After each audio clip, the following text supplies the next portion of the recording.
இதே மாதிரியான ஒரு உணர்வு கேசரியில் இருந்தால் அந்த கேசரி நானும் திரும்ப திரும்ப சாப்பிடுவேன்.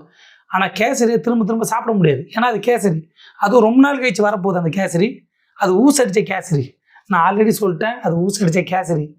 ஒருவேளை கேசரி இல்லைங்க, நாங்கள் உப்புமா கிண்டி இருக்கிறோம், பிரியாணி பண்ணியிருக்கோம்னா பரவாயில்ல, நல்லா இருந்துச்சுன்னா அதையும் 2-3 தடவை போய் சாப்பிட்றோம். ஆனால் என் கணிப்படி தற்பெருமை பேசிக்கின்னு ஹீரோ வார்ஷிப் பண்ணிட்டு இன்னமும் சாட்டை எடுத்து அடிப்பேன், நான் வந்து சூப்பர்மேனில் பண்ணுற சம்பவம் சூப்பராக இருக்குன்னு சொல்லுவாங்க. இப்படி சுயகளை சுய இது சுய பெருமைகளை பேசும் சில படங்கள் வரப்போகுது. அந்த படத்துக்காக வெயிட்டிங். இந்த படத்தை இன்னும் 2 தடவை பார்த்துட்டு இன்னும் 2 தடவை இந்த படத்தை பற்றி பேசலாம். இன்னும் பல பேர் கத்த போகிறானுங்க, படத்தை பார்க்காமலே படம் நல்லா இல்லைன்னு போட்டுக்கிறானுங்க. அப்புறம் இது வந்து தெலுங்கு, எடுத்தது இவங்க, நடித்தது அவங்க, இது இவங்களுக்காகன்னு சில பேர் புலம் போகிறானுங்க. எவன் புலம்புனாலும், எவன் கத்துனாலும், எவன் தலையே அப்படி தலையை தேய்ச்சிக்கினே ஓடினாலும் ஒன்றும் நடக்க போகிறதில்ல. ஏன்னா படம் சிறப்பாக இருக்குது.